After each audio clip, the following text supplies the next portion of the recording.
Agriculture on the move. Agriculture movement. Agriculture on the move. Agriculture movement.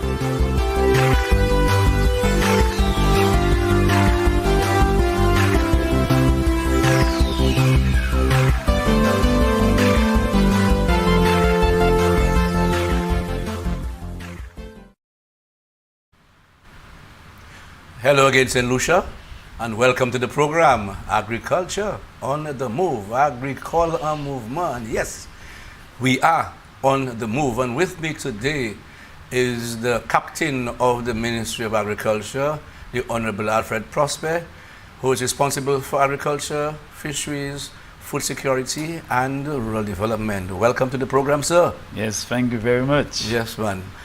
Mr. Prospere, so much is happening, and that's why I wanted to come back now to tell St. Lucians, where we are, because there's so much happening in the ministry. We need to let the public know what is going on. When you came into the ministry, and your mantra right now is food security, food and nutrition security. When you came in, did you come into the ministry with that mantra in mind? Well, I wouldn't say I came with it in mind, but I believe that at the time there was a global thrust with regards to securing food security, and one of the terms that was very common was nutrition security. And coming out of the COVID, there was this general view that persons who were, because we had a lockdown during that time, remember, Right. and persons were not able to access the food and not be able to access the nutritious foods because of the lockdown and so on. Obviously, unemployment was a key factor because a number of persons had lost their job and they were not able to buy the right foods, the right quality foods, etc. And this whole food security thing came out, and it really struck me.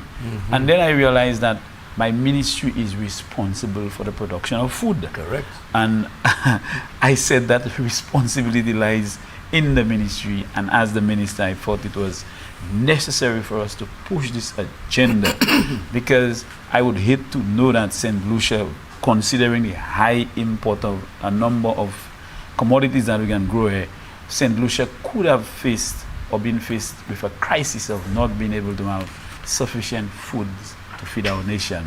And this is what drove me, this is what inspired me to really push this food security agenda in the Ministry of Agriculture and as the new minister.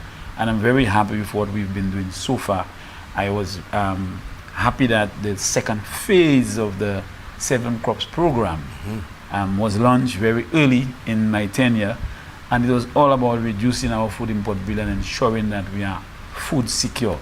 I am not too happy with where we are, although our production of food has increased, which is a very remarkable thing, but I'm still concerned very much about the high cost of imports of food into St. Lucia. I'm hoping that we will work together and ensure that we reduce it as much as possible, because I will always say that I was very concerned when I saw the figures of almost $300,000 in the first quarter of this year of cabbage being imported into St. Lucia, more than $160,000 worth of lettuce. It is just unacceptable for us to be pushing this agenda, but yet we continue to import so much of what we can grow in St. Lucia. I'm hoping that by this first phase or second phase of the 7 Crops program, we can see a massive reduction in our imports of those foods, especially those that we can grow here, like the watermelons, the cantaloupe, the pineapple, the cabbage, the lettuce. I am certainly sure we can do a lot better. And I have been in discussions with the stakeholders, the persons who are driving this whole 7 Crops program, to find ways to really make it happen. And just last week, I had a meeting with the Taiwanese ambassador expressing my concerns in how I see the 7 Crops program can assist in making that happen. So I'm very happy, but I'm still not where I was supposed to be. Yes. Very good, very good. Recently, you and the Prime Minister attended an agricultural investment forum in Trinidad, and there we were told, the CARICOM said that the St. Lucia, as far as we are the best performing agricultural sector in CARICOM. Yes. What say you to that, sir? I sat there and I felt very good, and the Prime Minister himself was very, very happy to get, something like that. I mean, when you sit in an audience with so many people and you hear, some, mention of that regarding, your country, you feel good. And as the Minister of Agriculture at the time, I was very happy to hear that. But that is work in progress. Yes. That I was very happy, and it actually indicate to me that our farmers are understanding their role, their responsibilities, and they really value the fact that we are responsible for that sector, and we have to ensure that we provide the nation with enough food and food in the nutritious foods, but at the same time, we have to work with them to ensure that we reduce that food import bill. Definitely. So they can make more money. They can, make a greater profit from, the work, they had work, on the farms on a day-to-day. Definitely. Yeah. And leading to that, of course, you have had meetings with the farmers. You have heard their plights, and I'm sure certain things are happening, not to the level where you would want to, but some assistance have been given to the farmers. And one of the things that happened so far was the banana subsidy. Speak about that. Yeah, the banana subsidy. I mean, I have been very concerned about our banana farmers, because every meeting I attended was that the need for government support because of the high cost of fertilizer. And every time I sat at those meetings, I really wish I could take that stand and say, I will do it. But at the end of the day, it's not about me only. It's about the cabinet. It's about making sure we have the funds. Minister of Finance. And just 2 weeks ago, when we discussed at the cabinet will embrace the idea that it is time that we give some level of support to our banana farmers in particular, and we approved the 40% subsidy. I know cabinet would have liked to give a little more, but considering the financial constraints that we are faced with revenue as a country, we could not have done it. So we decided to start with a 30% subsidy over 2 cycles. Okay. So we are starting a cycle now, and we are hoping that before the end of December, we will be given another cycle of a 40% subsidy. It is a real soulagement for the farmers. Les moins tant ces farmers te ka parler en ces meetings là, moi te ka feel ça de ka aller fou. Parce que l'autre mois farmer te ka acheter un sac sel $48 l'année passée. Et sac sel ça c'est $1 ça c'est un chai pressure les farmers. Nous savons moi comprendre ça de ka aller fou. Mais nous avons un petit soulagement.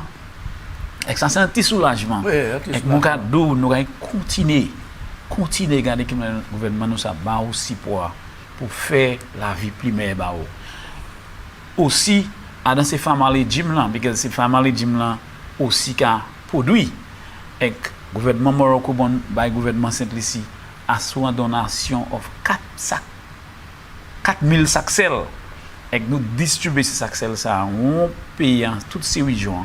Moi ça toute farmer pas jeune. Mais nous try garder pour nous ça buy as many as possible. And ces farmers ça c'est pour last week Tuesday under the 7 crops program we also had a sale on farm inputs, and the 25 kg bag of fertilizer was being sold to the farmers at $50 a bag. We had pit moss, the pit moss bag, which you will now find in the shops for $75-$80. They were going for $45 a bag, and we know very well that the vegetable farmers, also suffer the same high costs or problems as the active banana farmers.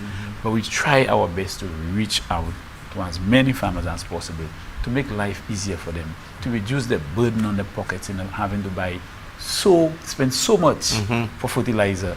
And I'm hoping that all our farmers will take advantage of this opportunity, because it's very important for our food security, for the agricultural sector, for our banana industry.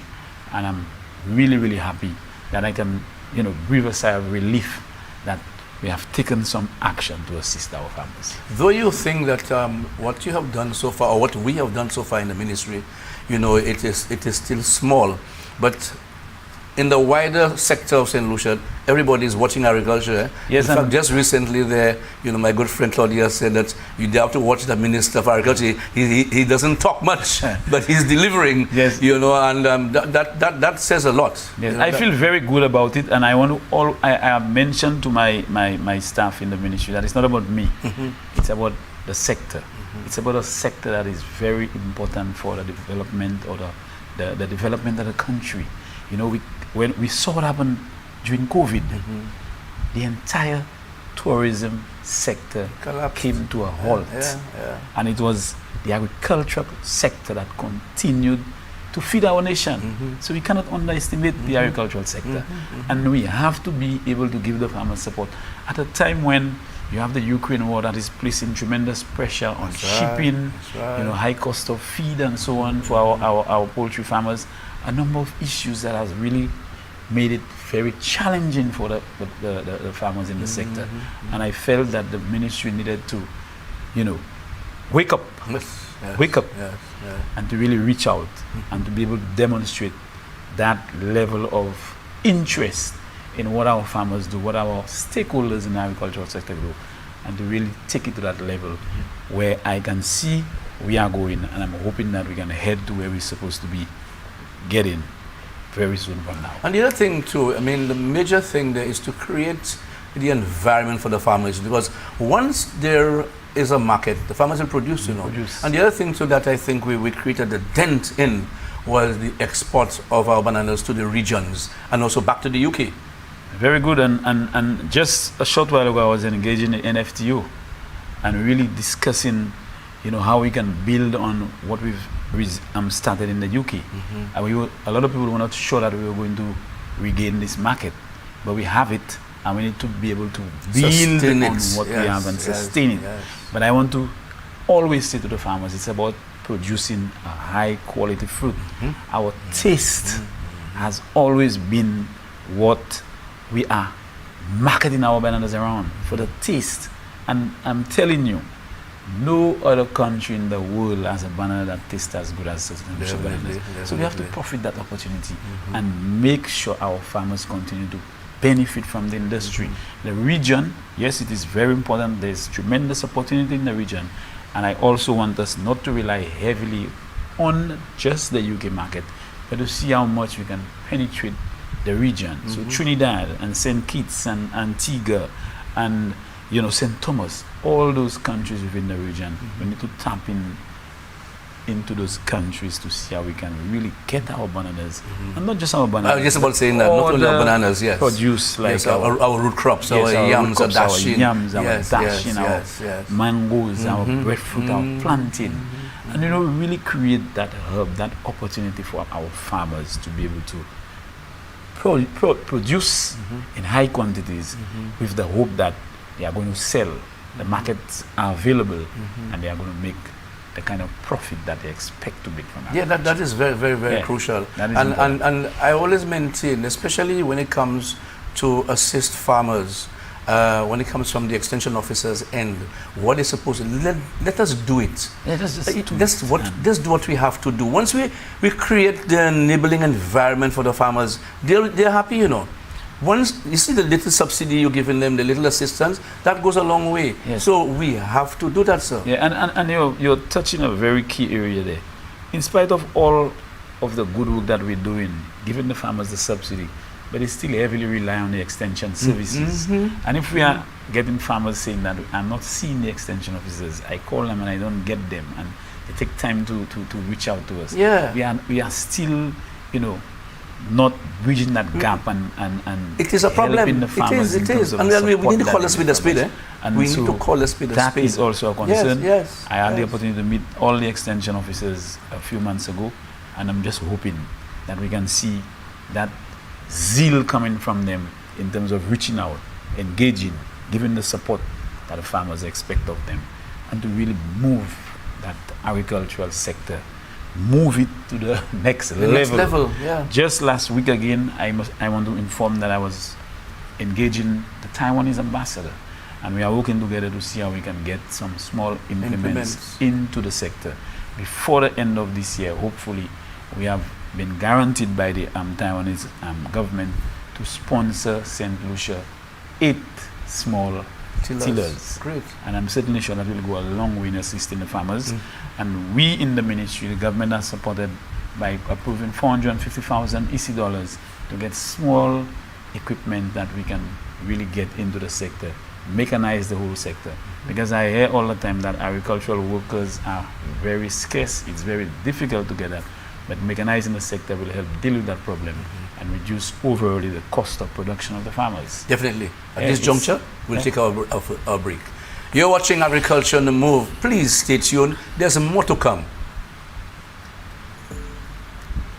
The Ministry of Agriculture, Fisheries, Food Security and Rural Development is placing heavy emphasis on the concept of food security. It's our prosperity, our future. The enhancement of the efficiency of production, distribution, supply chain in the fruit and vegetable sector project, more commonly known as the 7 Crops Project, is intended to increase local production of all selected crops and decrease our food import bill through the diversification of the agricultural sector and increased production of the targeted crops. Among the provisions are subsidized input sales, seedling distribution, introduction of new varieties, introduction to new technology, erection of weather stations, and capacity building. For more on the 7 Crops Project, contact the project coordinator at 468-8122. Welcome back to the program. Agriculture on the Move, of course, with me, the Honorable Minister for Agriculture, the Honorable Alfred Prospere. And of course, we're just giving you a snippet of what's happening in the ministry. There's so much more is happening, but we will give you some of the main ones.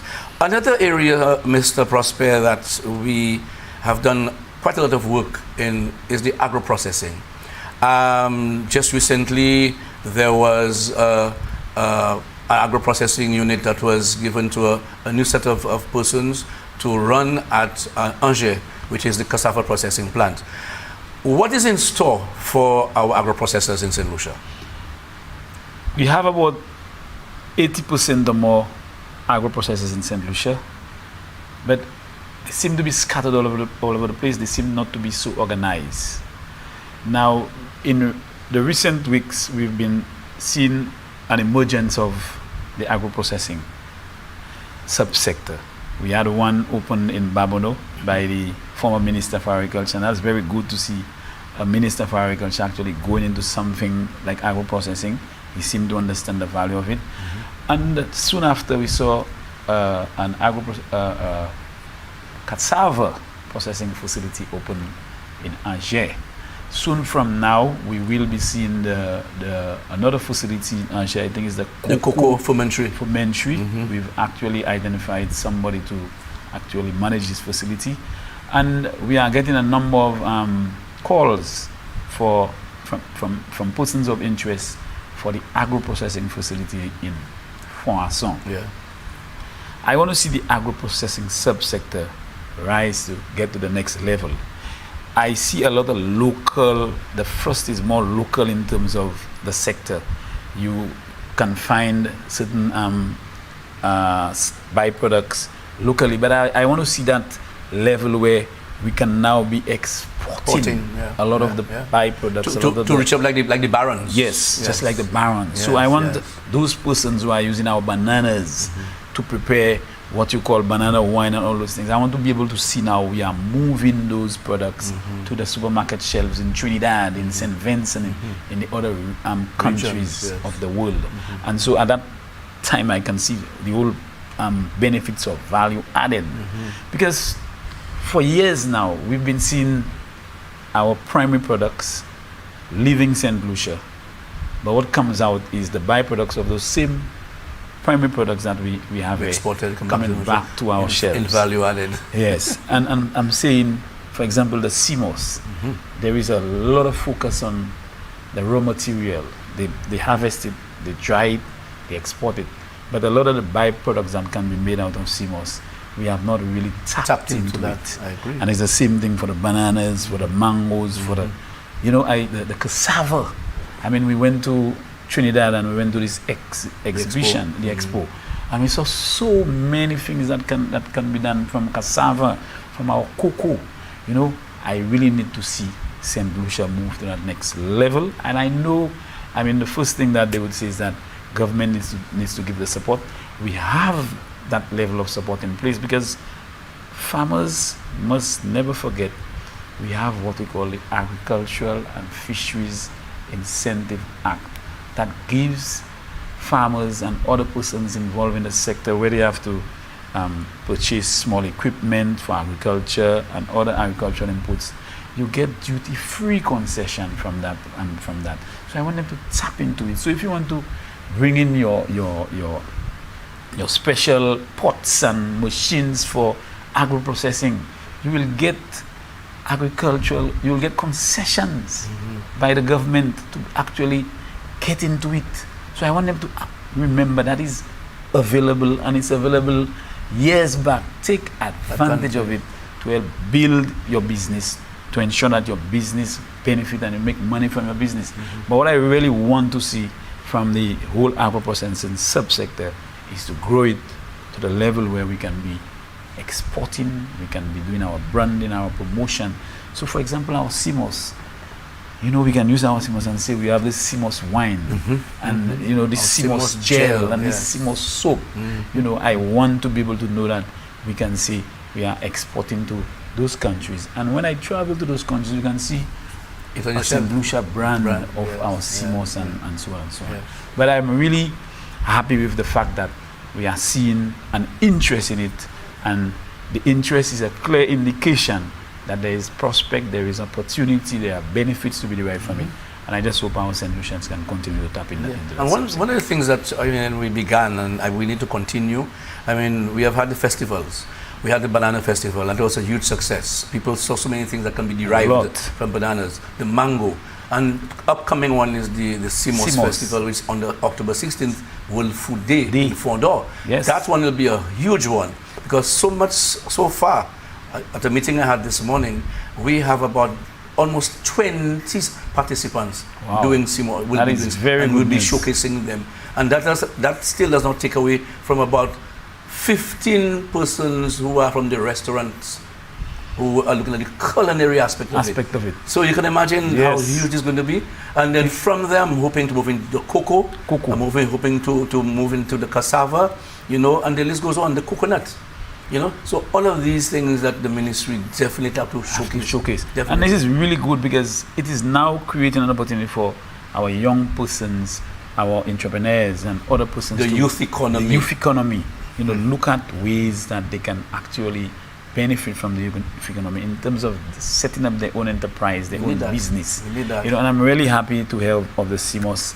And it's happening, I was told, in Fondor Park in Dennery. I'm hoping that a number of persons will take the opportunity to actually visit the site on that day. To see what is happening. It's a family day. It's a Sunday. You know, and you know, go out there and actually really see what is happening from what we produce locally. Definitely. It is really good, and I'm very happy. And you just mentioned the whole the number of we had a banana festival, we had a mango festival, we're having a CMOS festival, we're going to have cocoa festival, and this is really good for us. And not only that, added to that, what I like is the young people, the schools. I mean, you'll not be imagine what the schools. You saw that what they did at the mango festival and at the banana festival. A lot can be done. You know, so all they need is to get some seed money. You know, in the youth economy. SLDB have to come on board. SLDB also has, you know, and they will be there too. And your local credit unions. Local credit unions can give some support in that regard.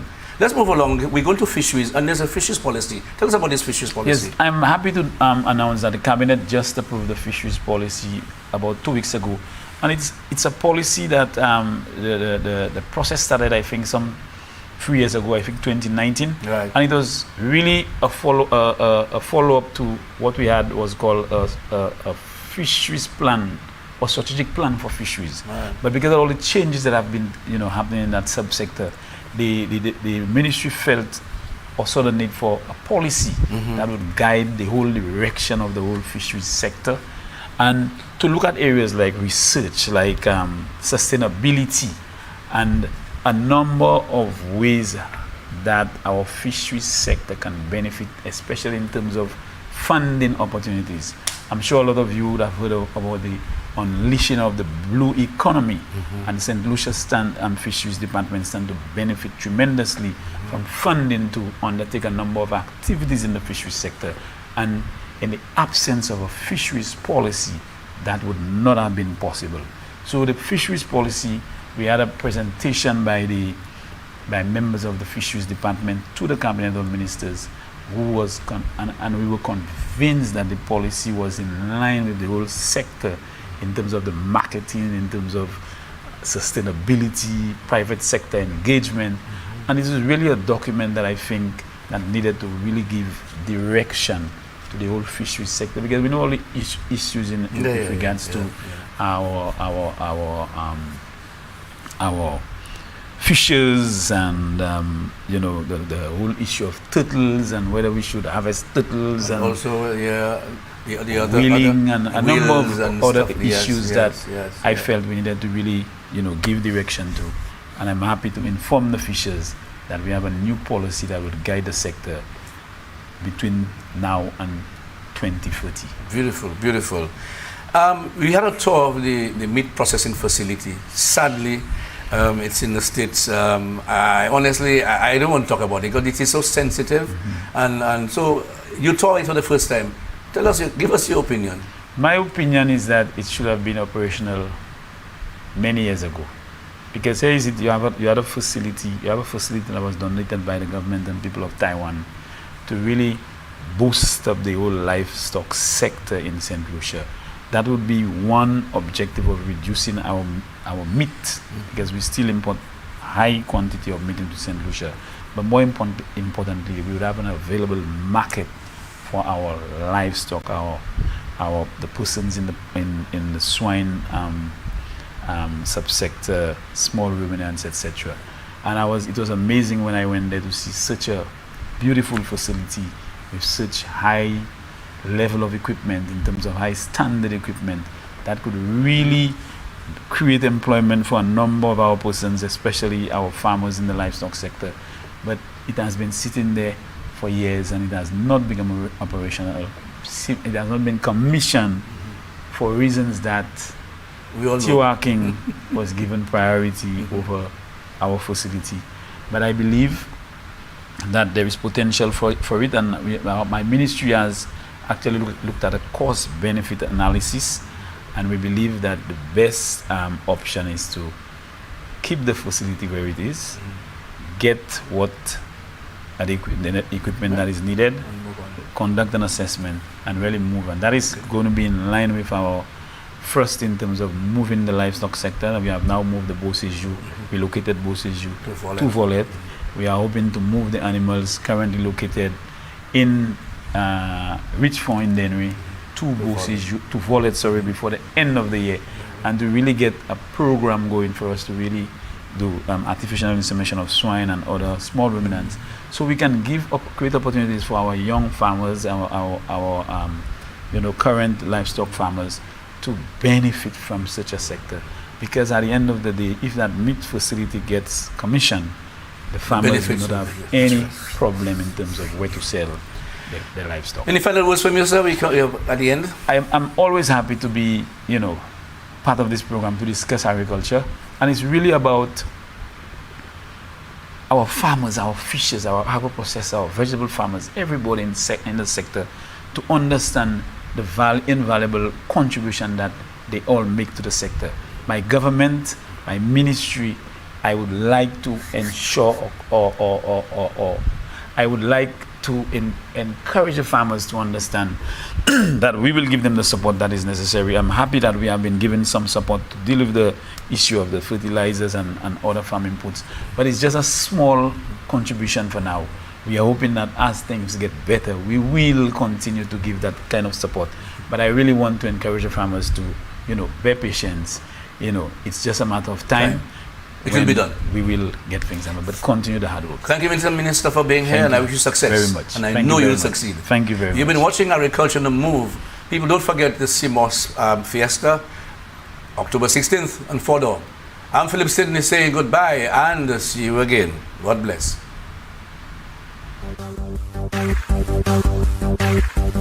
Agriculture on the move. Agricole en mouvement. Agriculture on the move. Agricole en mouvement. Agriculture on the move. Agricole en mouvement. Agriculture on the move. Agricole en mouvement.